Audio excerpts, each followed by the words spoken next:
Hello students. तो देखो next topic हमारा है magnetic field due to straight wire carrying current. It is based on application of Biot Savart's law. ठीक है, very important topic है, most important मानो। Okay, तो देखो इसमें सबसे पहले क्या करना है, हमें एक करंट कैरिंग वायर कंसिडर करेंगे। ठीक है, तो उसकी वजह से मैग्नेटिक फील्ड जो है कितना होगा ये हमें यहाँ पे फाइंड आउट करना है। तो यही हम बायोट सैवर्ट्स लॉ में कर रहे थे, तो बायोट सैवर्ट्स लॉ को हम यहाँ पे यूज़ करने वाले हैं। ओके, तो consider a straight conductor, suppose this is the wire A B and current is flowing from A to B, यानी कि इस तरह से करंट जा रहा है। Okay, suppose P be any point, यहाँ पे हम पी पॉइंट ले लेते हैं जिसके ऊपर हमने क्या करना है, मैग्नेटिक फील्ड की वैल्यू फाइंड आउट करनी है। ठीक है, ये जो पी पॉइंट है इसकी जो डिस्टेंस होगी from any point on this wire, यहाँ पे हम एक पॉइंट लेंगे C, suppose this is C point, और सी से लेके जो पी की डिस्टेंस है वो हमने लेनी है ए। यहाँ पे हमने मेंशन किया हुआ है P C is equal to A. Okay, तो this is the distance A. Clear ये चीज़। अब देखो, क्योंकि बायोट सैवर्ट्स लॉ क्या करता है, करंट एलिमेंट हमें वहाँ पे लेना पड़ता है, तो उसकी वैल्यू, उसकी जो मैग्नेटिक फील्ड की वैल्यू होगी करंट एलिमेंट की वजह से, वो हमें वहाँ पे बता रहा है। तो इस वायर के ऊपर भी हम क्या करेंगे, एक करंट एलिमेंट यहाँ पे हम कंसिडर करेंगे। Suppose this is here is the current element, यहाँ पे हम ले लेते हैं। सपोज इसको थोड़ा सा डार्क दिखा देंगे कि this is the current element, current element of length D L. Clear. तो जो सी पॉइंट है, सी पॉइंट से लेके और जो करंट एलिमेंट हमने लिया है यहाँ तक, इसकी जो लेंथ है वो है एल। ओके, और जो करंट एलिमेंट है इसकी लेंथ कितनी है, डी एल। क्लियर। अब देखो, suppose this is point A, ये ओ। ठीक है, ये पॉइंट हमारा है ओ, तो ओ से लेके पी तक की जो डिस्टेंस है इसको यहाँ से ज्वाइन करो। ठीक है, तो this is distance is R. Okay, O P distance is R. अब देखो, जो ये ओ पी लाइन है, ये O P line P C के साथ कोई एंगल बना रहा है, यहाँ पे एंगल बन रहा है, तो इस एंगल को हम ले लेते हैं फाई वन। ओके, इसके अंदर कई एंगल बनेंगे तो थीटा से काम नहीं चलेगा, इसलिए हम यहाँ पे ले लेते हैं फाई वन। क्लियर ये चीज़। अब देखो, जो पॉइंट बी है, पॉइंट बी से लेके जो पी तक की जो डिस्टेंस है ये होगी। ठीक है, तो ये जो पी सी लाइन है, ये बी पी, ये जो पी बी बना है, ये इसके साथ एक एंगल बना रहा है, this is angle phi two. Okay, तो हम देखो, सपोज हमने ये फाई वन यहाँ पे ले लिया, इसको ना लेके हम फाई वन ये लेते हैं जो ए से लेके जो पी तक की लाइन जो ज्वाइनिंग कर रही है। ठीक है, यानी कि देखो, इसको तो हम ले लेते हैं फाई, और जो पी सी लाइन है, पी सी लाइन और ये जो ए पी लाइन हमारी बनी है, दिख रही है सभी को, ये जो ए पी लाइन है ये हमारा एंगल क्या हो जाएगा, फाई वन। ओके, इसको हम फाई वन ले लेते हैं। ओके, ये फाई वन हो गया, ये फाई टू हो गया, और ये इसको हम ले लेते हैं phi. Clear. So this is angle, ये हो गया फाई। ठीक है, ये जो एंगल है ये हो गया फाई। ओके, और यहाँ से लेके और देखो यहाँ तक ये वाला एंगल हो गया हमारा फाई वन, और ये एंगल कितना हो गया, ये फाई टू। अब आ गए एंगल समझ में। ठीक है, अब देखो, जो डी एल करंट एलिमेंट हमने लिया है और जो ये आर डिस्टेंस है, तो बायोट सैवर्ट लॉ में इन दोनों के बीच में क्या एंगल होता था, थीटा होता था। ठीक है, तो थीटा हमने यहाँ पे लेना है, इसलिए हमने यहाँ पे फाई वन, फाई टू और फाई लिए हैं। अब आ गई बात समझ में। क्लियर। पी सी डिस्टेंस कितनी है, ये डिस्टेंस हमने ली है स्मॉल ए।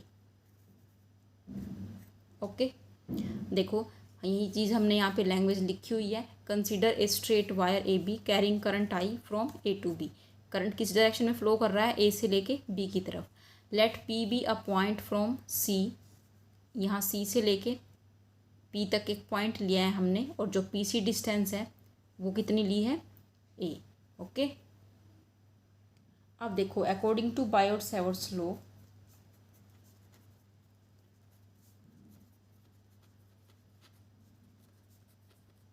क्या स्टेटमेंट होती है उसकी, D B is equal to mu naught by four pi I D L sine theta upon, क्या होता है यहाँ पे, आर स्केयर, यही होता है। ठीक है, अब देखो, इस फॉर्मूले के अंदर हमें जो डी एल है, डी एल क्या है, एक लेंथ है। ठीक है, तो पहले हमें यहाँ पे क्या फाइंड आउट करनी पड़ेगी, डी एल की वैल्यू। ठीक है, डी एल की वैल्यू कैसे फाइंड आउट होगी, पहले एल की पता होगी तभी डी एल की पता चलेगी। ठीक है, तो सबसे पहले हम फाइंड आउट करते हैं एक तो डी एल की वैल्यू, उसके बाद साइन थीटा की भी वैल्यू फाइंड आउट करनी पड़ेगी, और जो आर डिस्टेंस है इसकी वैल्यू भी हमें यहाँ पे फाइंड आउट करनी पड़ेगी। तो तीनों वैल्यूज़ हम फाइंड आउट करते हैं और इस फॉर्मूले के अंदर पुट कर देंगे। ठीक है, अब देखो सबसे पहले हम देखते हैं ट्रायंगल पी ओ सी। ये ट्रायंगल बन रही है पी ओ और सी, राइट एंगल ट्रायंगल बन रही है। तो इस राइट एंगल ट्रायंगल के अंदर देखो ये एंगल थीटा है। ठीक है, ये एंगल 90 है और ये एंगल कितना है, फाई। क्लियर, फाई है। तो यहाँ पे जो ये दोनों एंगल का सम होगा थीटा और फाई किसके इक्वल होगा, ये जो थर्ड एंगल 90 का है इसके इक्वल होता है यही। यानी किसी भी देखो राइट एंगल ट्रायंगल में क्या होता है, इस तरह से ये है, एक ये एंगल कितना है फाई, ये एंगल कितना है थीटा, तो इन दोनों का सम इस थर्ड एंगल के इक्वल होगा ये चीज़। तो देखो इन राइट एंगल ट्रायंगल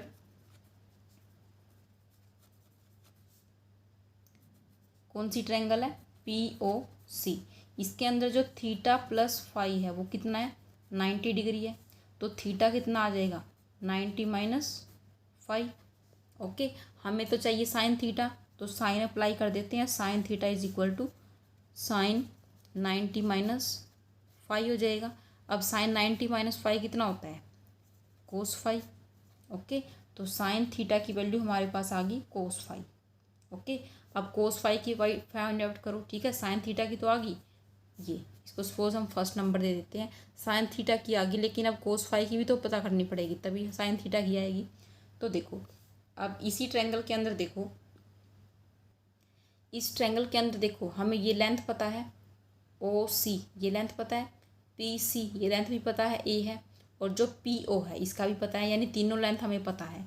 तो क्या इसके अंदर कोस फाई की वैल्यू लिख सकते हैं, cos phi is equal to, cos phi क्या होता है कोस थीटा, कोस थीटा क्या होगा बेस अपॉन हाइपोटेन्यूज होगा। ठीक है, अब इसका बेस कौन सा है, देखो बेस कैसे पता चलेगा, 90 के सामने जो है 90 के सामने होता है हाइपोटेन्यूज, तो ये तो इसका हाइपोटेन्यूज है, तो ये बेस हुआ। ठीक है, ये क्या हुआ, ये परपेंडिकुलर हुआ। समझ आएगी बात, क्योंकि हम कोस फाई फाइंड आउट कर रहे हैं, फाई एंगल तो यहाँ पे है, तो यही होगा ना बेस, पीसी बेस होगा। अगर हम कोस यहाँ पे थीटा फाइंड आउट कर रहे होते तो थीटा फाइंड आउट करते हैं तो ईस्ट एंगल के अंदर ये वाला बेस बन रहा है। ठीक है, लेकिन हम फाइंड आउट करना चाहते हैं कोस फाई, तो कोस फाई के लिए बेस होगा पीसी, यानी कि पीसी अपॉन ओपी। पीसी कितना है ए और ओपी कितना है आर। ठीक, अब यहाँ से देखो आर की वैल्यू कितनी आ गई, ए अपॉन कोस फाई करनी थी हमें, आर की वैल्यू इसके अंदर है आर, तो यहाँ हमें आर की वैल्यू भी फाइंड आउट करनी थी। Okay, equation number 2 clear, R की वैल्यू आ गई, कोस फाई की वैल्यू हमारे पास आ गई है। ठीक है, अब देखो हमें डी एल की वो करनी है, तो डी एल के लिए सबसे पहले एल पता होना चाहिए। तो देखो इसी ट्रायंगल के अंदर अगर हम टेंजेंट फाई फाइंड आउट करें, देखो टेंजेंट फाई के अंदर क्या होगा, लेंथ ये परपेंडिकुलर आ जाएगा और बेस आ जाएगा। ठीक है, तो देखो टेंजेंट फाई कितना होगा, ये बेस है ये परपेंडिकुलर है, तो परपेंडिकुलर क्या है ओ सी अपॉन पी सी। ओके, ओ सी कितना है एल और पी सी कितना है ए। क्लियर, यहाँ से एल फाइंड आउट हो जाएगा ए टेंजेंट फाई, क्योंकि एल ए की टर्म्स में फाइंड आउट करना है, तो इससे यही सी फॉर्मूले के अंदर ऐसा आ सकता है। ठीक है,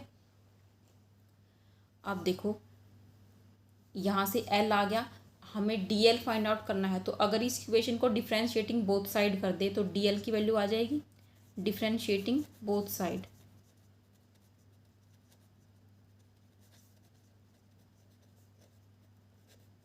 डिफ्रेंशिएट विद रिस्पेक्ट टू क्या करेंगे, इसको फाई के रिस्पेक्ट में, differentiating with respect to phi, देखो D L upon D phi, A क्या है कांस्टेंट, कांस्टेंट का तो कोई नहीं होगा डिफ्रेंशिएशन, टेंजेंट फाई का क्या होगा सीकेंट स्केयर फाई, यही होगा। ठीक है, डी एल का D L upon D phi और टेंजेंट का आ गया secant square phi, constant as it is रहेगा। तो यहाँ से डी एल की वैल्यू कितनी आ गई, D L means A secant square phi और D phi, this is equation number 3। Okay, तो तीनों वैल्यूज़ हमारे पास आ गई हैं यहाँ पे। अब put these values in equation जो फर्स्ट हमने यहाँ पे ले लेते हैं, इसको हम इक्वेशन नंबर 1 2 3 तो हमने ले लिया, ठीक है। इसको इक्वेशन नंबर हम स्टार कंसिडर कर लेते हैं, ठीक है। इसको, इस इक्वेशन को जो बायोट सेवर्ट्स ला के लिखी है, इसको हमने स्टार इक्वेशन नाम दे दिया। तो इस इक्वेशन के अंदर हम पुट कर देते हैं अब तीनों values. Putting these values in equation star, हमने इसको नाम दिया था, ठीक है। अपनी मर्जी से नाम कुछ भी दे सकते हो, क्योंकि 1 2 3 तो ले लिया है, तो इसलिए इस इक्वेशन को थोड़ा सा अलग नाम देना था, इस वजह से मैंने यहाँ पे लिया है स्टार। ओके, तो देखो डी बी क्या हो जाएगा, म्यू नोट अपॉन 4 पाई आई। अब डी एल की वैल्यू क्या है, डी एल की वैल्यू ये रही, ए सीकेंट स्केयर फाई और डी फाई। ओके, अब ये आगे क्या था, साइन थीटा। साइन थीटा की वैल्यू क्या आई थी फर्स्ट इक्वेशन में, कोस फाई, तो ये आ गई कोस फाई। डिवाइड बाय क्या है, आर स्केयर। आर की वैल्यू बताओ, ए अपॉन कोस फाई है, तो आर स्केयर पुट करना है, तो क्या हो जाएगा, a square upon cos square phi, यही होगा, होगी वैल्यूज पुट, ठीक है। अब देखो कोस स्केयर फाई नीचे है, तो ये कहाँ चला जाएगा, ऊपर। ओके, म्यू नोट अपॉन 4 पाई आई। ये देखो ए से ये पावर कैंसिल, ए ये आ गया secant square phi D phi. अब कोस स्केयर फाई ऊपर जाएगा, एक cos phi as it is रखो और कोस स्केयर फाई को अलग रख दो, क्योंकि ऐसा ताकि सीकेंट स्केयर कोस क्या होते हैं, अपोजिट होते हैं। 1 बाई सीकेंट इक्वल टू कोस, तो ये दोनों कैंसिल हो जाएंगे। डिवाइड बाय क्या है यहाँ पे, ए। ओके, अब देखो सीकेंट स्केयर फाई और कोस स्केयर फाई दोनों क्या हो गए, कैंसिल। तो इक्वेशन हमारी बनेगी यहाँ पे म्यू नोट अपॉन 4 पाई ए। ए यहाँ पे आ गया, आई है यहाँ पे, और कोस फाई बच गया, और साथ में क्या बचा, डी फाई। किसके इक्वल है, डी बी के, ठीक है। ये डी बी आ गई, स्मॉल मैग्नेटिक फील्ड आया अभी, ठीक है। हमें तो वायर का total magnetic field find out करना है, तो टोटल कैसे कर सकते हैं, बाय इंटीग्रेटिंग दिस इक्वेशन, ठीक है। तो integrating this equation, integrating both sides. Okay, अब इंटीग्रेशन के लिए लिमिट्स चाहिए होंगी, तो पहले देखो डी बी के ऊपर तो क्या लगाएंगे, टोटल मैग्नेटिक फील्ड 0 से लेके बी तक आ जाएगा टोटल मैग्नेटिक फील्ड, ठीक है। अब ये जो म्यू नोट अपॉन 4 पाई और ए, ये तो क्या है, कांस्टेंट है, तो इंटीग्रेशन किसके ऊपर लगेगा, कोस फाई डी फाई, इसके ऊपर, ठीक है। इसकी जो लिमिट्स होंगी, अब देखो जो फाई एंगल है वो कहाँ से कहाँ तक वेरी कर रहा था, डायग्राम के अंदर देखो ये चीज़, जो एंगल है, जो फाई एंगल है, यहाँ देखो नीचे की तरफ ये जो एंगल है ऐसे, ये कितना है फाई 1, और जो ऊपर एंगल है ये कितना है फाई 2, ठीक है। तो देखो हमें लोअर लिमिट में कम वैल्यू लेनी होती है, अपर लिमिट में ज़्यादा वैल्यू लेनी होती है, ठीक है। तो देखो अगर इंक्रीजिंग देखें एंगल को, तो कैसे एंगल इंक्रीज कब करेगा, देखो ये लाइन ऐसे है पी ए, ये पी ए लाइन ऐसे है, ठीक है। अगर इसको और इस तरह से करेंगे तो एंगल और इंक्रीज हो जाएगा, और इस तरह से करेंगे और एंगल बढ़ जाएगा, ठीक है। तो डिक्रीजिंग कब होगा, अगर ये हम इस तरफ जाएं, ठीक है, इस तरफ जाएंगे तो एंगल क्या होगा, और कम हो जाएगा। यानी कि देखो अब इस डायरेक्शन में अगर हम आ रहे हैं तो एंगल बढ़ रहा है, ठीक है, लेकिन अगर इस तरह से जाएंगे तो एंगल क्या हो रहा है, कम हो रहा है, ठीक है।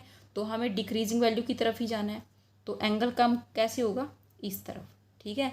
यानी फाई 1 इंक्रीजिंग तो इस तरफ था, डिक्रीजिंग इस तरफ है, तो नेगेटिव ऑफ फाई 1 हो जाएगा, डिक्रीजिंग वैल्यू क्या होगी, माइनस फाई 1, और फाई 2 तो इंक्रीजिंग इधर ही होगा, ठीक है। जितनी ज़्यादा इस तरह से हम, जितनी ज़्यादा ये लाइन दूर होगी पी बी, उतना ज़्यादा फाई 2 एंगल होगा, ठीक है। तो इसलिए फाई 1 को लेना है माइनस और फाई 2 को लेना है प्लस। क्लियर आई, ठीक है, क्लियर है ये चीज़, कैसे या फाई 1 माइनस, क्योंकि देखो इंक्रीजिंग एंगल आना था इस तरफ, लेकिन हम जा रहे हैं इस तरफ कम वैल्यू के लिए, तो नेगेटिव जा रहे हैं ना, अपोजिट जा रहे हैं, और फाई 2 की तरफ तो हम इधर ही जा रहे हैं इंक्रीजिंग की तरफ, इसलिए फाई 2 को लोगे पॉजिटिव और फाई 1 को लोगे नेगेटिव। ओके, इसलिए lower limit is minus phi 1 और अपर लिमिट क्या है, फाई 2 प्लस क्यू, ठीक है।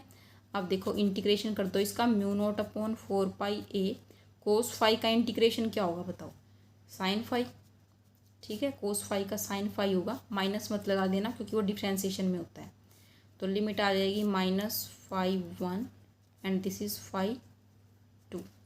ओके, तो डी बी का इंटीग्रेशन आ गया b। ओके, और इस साइड आ गया μ0I/4πa। लिमिट्स पुट कर दो, अपर लिमिट थी 5 2, तो यहाँ आ जाएगा sin 5 2। ओके, यहाँ पे फिर क्या आता है माइनस का साइन, माइनस लोअर लिमिट क्या है साइन माइनस का 5 1 है, तो माइनस का इस तरह से लिख देंगे। Okay, it becomes μ0I/4πa sin 5 2। Sine negative angle का क्या होता है, ये नेगेटिव साइन जो है बाहर आ जाता है, ठीक है, ये माइनस और माइनस हो जाएगा प्लस sin 5 1। ओके, तो हमारी जो इक्वेशन बनेगी देखो, ये इक्वेशन आ जाएगी μ0I/4πa sin 5 2 plus sin 5 1। Clear ये चीज़। तो this is the value of magnetic field B is equal to μ0I/4πa sin 5 2 plus sin 5 1। Okay, this is the total magnetic field at point P from straight conductor. Okay, अब देखो इसके अंदर क्या होंगे, कुछ स्पेशल केसेस डिस्कस करते हैं इसके अंदर। तो स्पेशल केस 1, सबसे पहला केस क्या होगा, देखो जो कंडक्टर है अगर हम उसको इनफाइनाइट लेंथ का कंडक्टर ले रहे हैं, ठीक है, अगर इनफाइनाइट लेंथ का कंडक्टर है और जो पी पॉइंट हमने लिया था वो बिल्कुल सेंटर पे लाई करे, ठीक है, अभी तो हमने पी पॉइंट जो है सेंटर पे नहीं लिया था, ठीक है, लेकिन स्पेशल केस के अंदर हम क्या कर रहे हैं, जो पी पॉइंट है उसको हम सेंटर पे ले रहे हैं इस तरह से। Suppose this is the length A B. Okay, और इसका जो मिड यहाँ पे हम कंसिडर कर लेते हैं, suppose this is the P point. Okay, अगर ये पी पॉइंट है, ठीक है, और कंडक्टर की जो लेंथ है ये इनफाइनाइट है, इनफाइनाइट है यानी कि देखो इसकी लेंथ जो है मतलब बहुत ज़्यादा लार्ज है in comparison to this distance. ये सी पॉइंट था, पीसी लेंथ के कंपैरिजन में ये वायर बहुत बड़ा है, इसलिए इसको हम इनफाइनाइट कंसिडर करेंगे, ठीक है।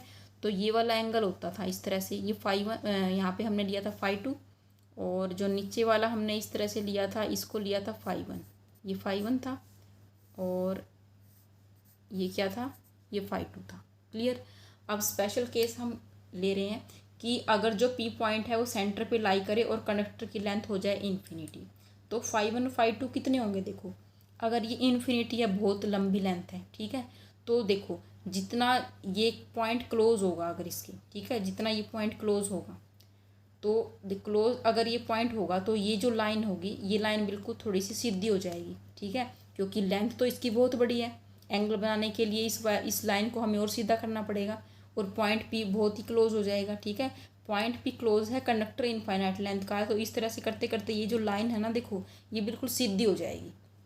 समझ आ रही है बात, किस तरह से, देखो ये जो पी पॉइंट है इसको हम बहुत ही क्लोज कंसिडर कर रहे हैं इस केस के अंदर, ठीक है। क्लोज क्यों, क्योंकि कंडक्टर तो इनफाइनाइट लेंथ का है, इनफाइनाइट के कंपैरिजन में ये पी पॉइंट तो बहुत क्लोज हो जाएगा, ठीक है। तो देखो इसके साथ अगर हम एंगल बनाना चाहेंगे ना, तो ये लाइन हमें इस तरह से ज्वाइन करनी पड़ेगी, ठीक है, ज्वाइन करते करते हम मतलब बहुत लंबी लेंथ का है तो इस तरह से जाएंगे, तो ये एंगल तो बिल्कुल 90 हो गया ना, ठीक है, आप समझ में आ गया 90 कैसे हुआ। ऐसे ही नीचे वाली डायरेक्शन, नीचे भी इनफाइनाइट लेंथ का है, तो देखो ये जो लाइन है ये सीधी हो जाएगी, यानी 5 1 और 5 2 दोनों इस केस में क्या हो गए 90 डिग्री। क्लियर। तो this is the first case when conductor A B is of infinite length का है, and P point lies near the center। Okay, lies near the center of wire। तो दोनों केस में क्या होगा, यहाँ पे 5 1 और 5 2 दोनों एंगल कितने हो गए 90 डिग्री के। ओके, अगर दोनों एंगल 90 के हैं तो बी की वैल्यू बताओ, μ0/I/4πa sin 90 plus sin 90। Okay, sine 90 की वैल्यू क्या होती है 1 होती है, तो ये भी 1 ये भी 1, 1 + 1 कितना हो गया 2, तो 2 μ0I/4πa। इसको लिख सकते हो μ0, या तो इस तरह से लिख दो, 2 से ये कैंसिल कर दो, ठीक है, लेकिन हम ये कैंसिल नहीं करते क्योंकि हमें μ0/4π की वैल्यू पता होती है, इसलिए कैंसिल नहीं करते, तो इसको हम 2i यहाँ पे लिख देते हैं, 4 पाई और a। This is the value of magnetic field in case of infinite conductor. Okay, अब देखो सेकंड स्पेशल केस क्या बन सकता है इसके अंदर। सेकंड ये बनेगा कि कंडक्टर तो इनफाइनाइट लेंथ का है, ठीक है, लेकिन जो पी पॉइंट है अब की बार मिड पे नहीं है, एक एंड की तरफ चला गया है। जैसे इसका एक एंड ए है, एक एंड बी है, ठीक है। जो पी पॉइंट है या तो बी के पास चला जाए या फिर ए के पास चला जाए, ठीक है। तो इसको देखो कैसे लिखोगे। Case number 2, when wire A B is of infinite length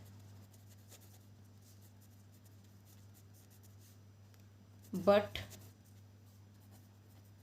point P lies near and, पहले हम एंड ए के पास कंसिडर करते हैं, ठीक है, नियर एंड ए। तो एंड ए के पास देखो, अगर ये एंड ए के पास होगा, इनफाइनाइट लेंथ का है, ए एंड नीचे की तरफ है, ए एंड कहाँ है, नीचे की तरफ है, वाई इनफाइनाइट लेंथ का है। अगर पी पॉइंट इसी के पास आ जाए, यहीं पे आ जाए, मान लो सपोज हम यहाँ पे ले लेते हैं, यहाँ पे ए एंड ले लेते हैं, ठीक है, यहाँ पे पी पॉइंट आ जाए, ठीक है, यानी देखो जो पी ए लाइन थी वो पी सी के साथ क्या बना रही थी, एंगल बना रही थी फाई 1, ठीक है। अब सी पॉइंट यहीं पे आ गया, यानी पी पॉइंट इस एंड के ऊपर लाई करने का मतलब है कि ये जो लेंथ थी, ये जो लेंथ हमने आर ली थी पी सी के, यही सी पॉइंट है और यही ए पॉइंट हो गया इस केस में। तो पी सी और पी ए एक दूसरे के ऊपर ही लाई कर रही हैं, तो एंगल फाई 1 तो ख़त्म हो गया। पहले क्या था देखो, पहले इस तरह से था, ये पी पॉइंट था, ये सी पॉइंट था, ये ए था, तो ये एंगल फाई 1 था, ठीक है। अगर पी पॉइंट यहीं पे आ जाए, ठीक है, यानी कि सी पॉइंट यहीं पे है, तो ये जो लाइन है ये तो ख़त्म होगी ना, ये लाइन इसी के ऊपर आ गई, तो एंगल भी कहाँ चला गया, ख़त्म हो गया। तो एंगल कितना हो गया, 0 हो गया इस केस में, यानी कि जो नीचे हमने फाई 1 कंसिडर किया है वो कितना हो गया, 0। तो 2 कितना, फाई 2 तो उतना ही रहेगा 90, ओके, और फाई 1 कितना हो गया अब 0 डिग्री। समझ में आ गया 0 डिग्री कैसे हुआ, ठीक है। तो देखो बी हमारा बन गया μ0 I upon 4 pi A sine phi 2 है 90 प्लस साइन फाई 1 है 0, साइन 91 साइन 0 0, तो μ0 I अपॉन 4 पाई और a. This is the value of magnetic field. Okay, अब यही चीज़ देखो, अगर पॉइंट पी ए की बजाय बी एंड की तरफ आ जाए तो भी यही चीज़ होगी, ठीक है। अगर ये जो पी पॉइंट है बी एंड की तरफ आए तो अब की बार क्या होगा, फाई 1 तो 90 हो जाएगा और ये जो फाई 2 है ये कितना हो जाएगा, ये 0 हो जाएगा। क्लियर, इसी का रेसिप्रोकल है ये चीज़। तो केस 3 में क्या कहना चाहते हैं, wire is of infinite length but point P lies near end B. Okay, B end के पास अगर चला गया तो बी एंड के साथ एंगल था फाई 2, तो फाई 2 हो गया 0 एंड फाई 1 हो गया हमारा 90। क्लियर, तो बी फिर से क्या आएगा, वही चीज़ आनी है, एक 90 का एक 0 का, तो B equal to μ0 I upon 4 pi a. Okay, तो दोबारा से पुट कर रख के दिखाने की जरूरत नहीं है, इसी तरह का होगा, एक 90 का एक 0 का, तो बी हमारा सेम ही हो जाएगा। समझ में आई बात। ओके, अब देखो केस 4 में क्या हो सकता है कि अगर वायर की लेंथ फाइनाइट हो जाए, यानी फिक्स लेंथ हो जाए, हमें पता हो उसकी वैल्यू, ठीक है, यानी कि अगर वायर की लेंथ हम ले ले L और पॉइंट P जो है वो बिल्कुल मिड में लाई करें, तो देखो if length of wire is finite, finite length का हो जाए और उसको हम ले लेते हैं L, okay, and P lies in the center। Okay, P point centre पे लाई करे, यानी कि देखो इस तरह से हो जाएगा, ये वायर ए भी है, इसकी लेंथ फिक्स है और पॉइंट पे इसके बिल्कुल ऐसे मिड में यहाँ पे लाई करे, तो ये दोनों एंगल बताओ। अब इस केस में देखो क्या सेम होंगे, बिल्कुल होंगे, क्योंकि जो पॉइंट P है ना, ये जो यहाँ से जो लेंथ है सी बी और सी ए ये बिल्कुल इक्वल हो जाएंगी, ये भी L/2 हो जाएगी, ये भी L/2 हो जाएगी, तो ये दोनों एंगल, ये क्या होगा, ये भी फाई हो जाएगा और ये भी कितना हो जाएगा, फाई। ओके, तो अगर ये दोनों एंगल फाई हो जाए तो इस केस में बी हमारा हो जाएगा mu naught I upon 4πa sine phi plus sine phi, दोनों एंगल फाई हो गए, sine phi plus sine phi कितना हो गया, 2 sine phi, mu naught I upon 4πa 2 sine phi, this is the value of magnetic field at point P। Clear. अब क्या होगा अगर जो पॉइंट P है वो वायर के ऊपर ही लाई करे, अगर P पॉइंट वायर के ऊपर ही आ जाए, अगर वायर P के ऊपर आ जाएगा तो देखो यहाँ पे करंट एलिमेंट वायर के ऊपर होता था और R डिस्टेंस ये होती थी, ठीक है, जो करंट एलिमेंट से हम लेते थे क्या होती थी, देखो ये ए बी वायर है, ये यहाँ पे करंट एलिमेंट होता था DL लेंथ का, कोई पॉइंट P होता था यहाँ पे, तो ये लेंथ R होती थी, ठीक है। अब देखो अगर ये जो P पॉइंट है यहाँ सरफेस पे ही आ जाए, इसके वायर के ऊपर ही आ जाए, तो देखो ये DL और R क्या सेम डायरेक्शन में नहीं हो जाएंगे, देखो सेम डायरेक्शन में ही हो जाएंगे, DL तो यहीं पे है, ठीक है, P पॉइंट उठ के यहाँ पे आ जाए तो R भी तो इसके साथ इधर ही आ जाएगा, इसी के अलोंग हो जाएगा, तो DL ऐसे और R भी इसी तरह हो जाएगा, तो दोनों सेम ही डायरेक्शन में अगर हो जाए तो एंगल कितना होगा DL और R में, 0 का एंगल हो जाएगा। अगर 0 का एंगल है तो देखो case number 5, if P lies on the wire, okay, अगर P वायर के ऊपर लाई करेगा तो इस केस में जो एंगल है DL और R में एंगल कितना था बताओ, यहाँ पे हमने क्या ले रखा था, थीटा ले रखा था, ठीक है, then theta will be equal to 0, then B will be equal to, अब देखो उसके अकॉर्डिंग देखते हैं बायोट सेवॉट लॉ के अकॉर्डिंग, बायोट सेवॉट लॉ क्या था, DB equal to mu naught upon 4π I, vector form अगर लिखें यहाँ था DL क्रॉस R अपॉन यहाँ पे क्या होता है R³ होता है, अगर थीटा 0 है तो यहाँ पे क्या आएगा DLR साइन थीटा, साइन 0 क्या होगा 0, तो पूरा DB क्या हो जाएगा 0, ठीक है। अगर करंट एलिमेंट का मैग्नेटिक फील्ड 0 है तो टोटल मैग्नेटिक फील्ड भी क्या होना चाहिए 0 ही होगा, ठीक है। It means B will be equal to 0। आ रही है ना बात समझ में। अगर DL और R प्लेन पैरेलल लाई कर रहे हैं तो इट मीन्स थीटा 0, थीटा 0 है तो DL cross R, cross product में अगर थीटा 0 हो जाए तो जो पूरा ही इक्वेशन क्या हो जाती है 0, यानी DL क्रॉस R क्या हो जाएगा 0, it means magnetic field will be equal to 0। Clear. तो this is the last case, case number 5। Okay, means इस लास्ट केस के अंदर हम क्या बताना चाह रहे हैं कि मैग्नेटिक फील्ड वायर के अराउंड तो होगा लेकिन वायर के ऊपर अगर देखें तो मैग्नेटिक फील्ड 0 होता है। क्लियर। तो ये फॉर्मूला आपको याद रखना है। Clear, this is the most important formula.